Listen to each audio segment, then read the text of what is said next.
Okay, a couple of things. For starters, I'm going to be recording this video to the Samsung Galaxy S20 Ultra camera, and I'm using the Galaxy Buds Live as the microphone instead of the standard Yeti mic. I want to know, as a test, as to how you think it sounds. I'm probably going to stick with my Yeti, but this is just a little opportunity to show what the camera and microphone combo can do for anyone who wants to make videos.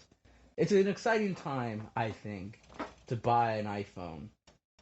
Not just this year's, though. Because I think it's classic Apple, but a slightly different strategy. Today, I'm recording the video on Friday. The iPhone 11, 12, and 12 Pro are gone live for pre-orders. The 12 Pro Max and the 12 Mini are going to go on pre-orders November 3rd. And a part of me wants to think it's because of manufacturing issues, but I also think there's a little bit more to the story. I mean, looking at the whole lineup, right? All iPhone 12s are running the same processor, and they all have the same dual camera setup, and they all have the same 5G capabilities. Cool. Even more exciting is that they all have OLED screens.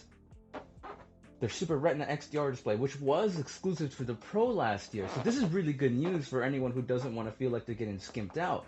On my Samsung Galaxy S20 Ultra video, I made a point that I think it's interesting that people are like, oh, you got to get the Ultra, you got to get the Pro to see if you're getting the best phone. But I think, interestingly enough, I'm going to eat my words because the iPhone 12 Pro and 12 Pro Max are only this much better, but specifically aimed at pro photographers. Like, if you want ProRes RAW photos that Apple's designing, and if you wanted the Pro Max to get sensor shift stabilization and LiDAR for better nighttime portraits. But I mean, you could still take nighttime photos. I think now they've added nighttime portraits as a very big specific thing. I think it's good because I don't think the S20 Ultra has that. You just have to do night mode or portrait mode and either or. I think it's actually really promising that Apple is doing that. But I can easily say still that the 12 is a very good camera. Like, I would always tell people that the difference between the 11 and 11 Pro Max would be the screen and the additional camera on the back. The additional camera is still true. Now technically a LiDAR sensor as well. You know, not including a charger in the box and saying it's for the environment. I would entirely believe if it was for the environment, then they would have began this process a couple of years ago, because right now they include the USB-C, the lightning cable. Cool, finally, fast charging, right? But it's USB-C to lightning, so if you didn't have an iPhone 11 Pro, 11 Pro Max from last year, or if you didn't already spend the money on it, then you're gonna have to go and buy a charger anyway. If they'd included a fast charger from like the iPhone 8, which it was introduced in, then I would be like, totally cool, we have the charger, we're ready. Apple's still gonna make us buy a fast charging brick anyway if you didn't have an iPhone 11 Pro or Pro Max. And honestly, that's just another way to make money. That's ridiculous. They definitely could have presented this in a different way that would make me think that it's not just to make more money, but the way that it was presented, unfortunately, makes me think that it is. And that's classic Apple moves. I mean, more classic Apple moves is killing another feature than bringing it back in the form of MagSafe. I'm not gonna lie, I think the idea of MagSafe is pretty cool. Like, definitely pretty cool, because I agree, even though they made it seem like one of those first world problems, like, you know, you can't put the charger and the phone together. Like, oh no, introducing MagSafe. I think it is kind of cool because they decided that just solely for charging purposes wasn't enough to bring it back, so they decided to accessorize it. I think it's going to be pretty cool and unique. I don't know if that's also going to be sold to third parties so that Apple can make more money off of that, but as of right now, the promise is there, and I'm actually kind of excited to see how MagSafe comes back. But kill MagSafe, bring it back different, it's revolutionary, classic Apple. New lineup though. The lineup is actually what really gets me intrigued about what Apple is doing this year, because now they've got iPhones from $399 all the way to $1,100. And I know a lot of people are really disappointed with this year's iPhone, and to be honest, I am too a little bit, mainly because I really was hoping for 120 Hz on the iPhone 12 Pro models, as well as finally USB-C, so they can unify with their iPad Air and their MacBooks things. You know, it would be kind of nice to have a unified thing, since Apple was all about unifying their devices but not their chargers, so they can make more money. That's kind of annoying. But I think still the fact that they were able to keep the prices of the 12 Pro Maxes and 12 Pros is kind of a big deal, especially since for Samsung to go to 5G, the phones increased by like about $200.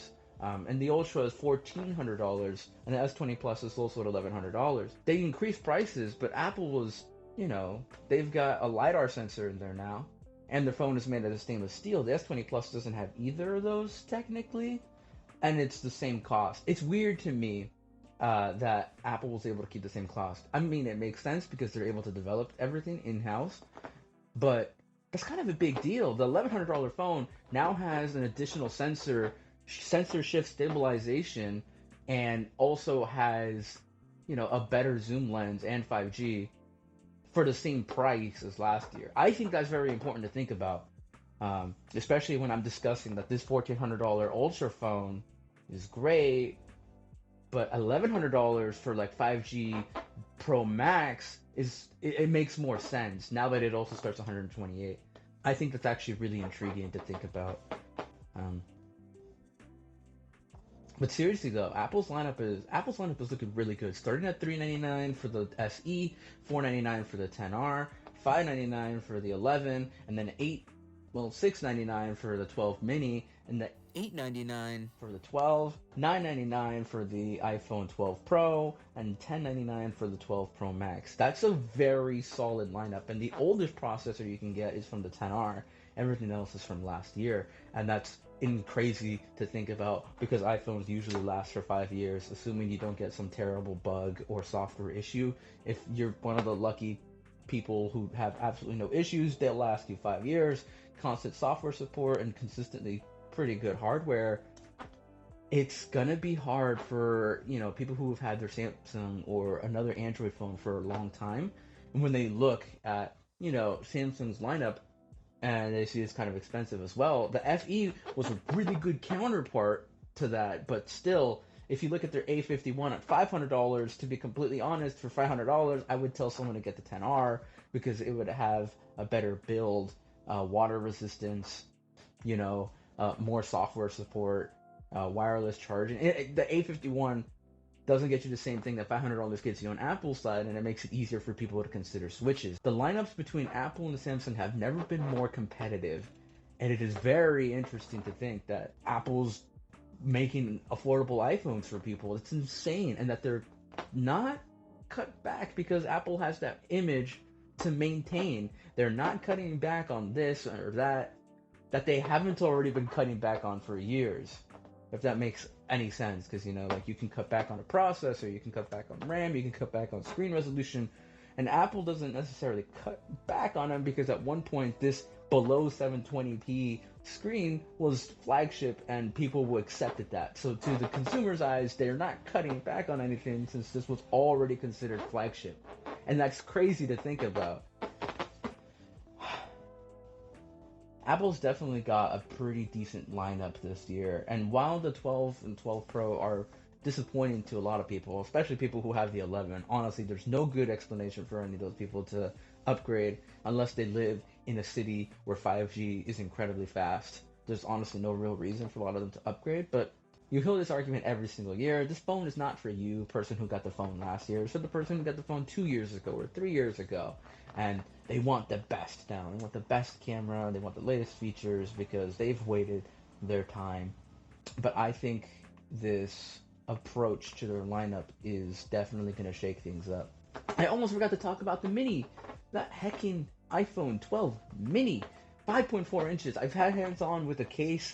That phone is incredibly tiny. They weren't joking. It is smaller than the iPhone SE. Not by a lot, especially when you compare cases, but it is. And I cannot wait to get my hands on it. To know that it's going to be like the latest processor and have Face ID and 5G. Like, I thought the iPhone SE was kind of cool because it had the processor in it, but this Mini is the definition of no compromise. It's just smaller. I mean, we'll see the battery life and everything, but in terms of specifications and performance, other hardware features like Face ID and photography just has no drawbacks. It's crazy. It's crazy, honestly. Like, I can already see an iPhone for every person who has objected this, objected that, objected this.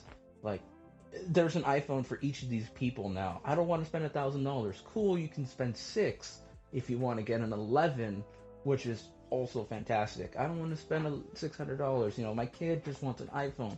$400 SE. And it's really, really good. And I'm not even diving into the whole Apple Watch thing. Apple's whole lineup when they introduce something new is mildly disappointing in comparison to last year.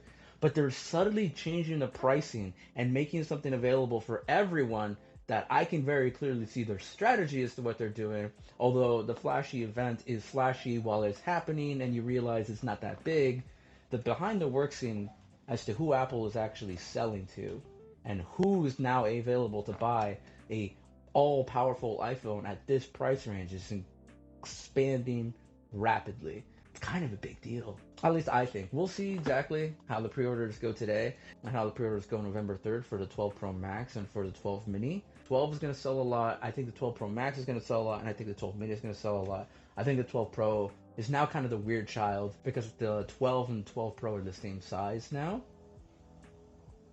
Classic Apple. Different strategy though.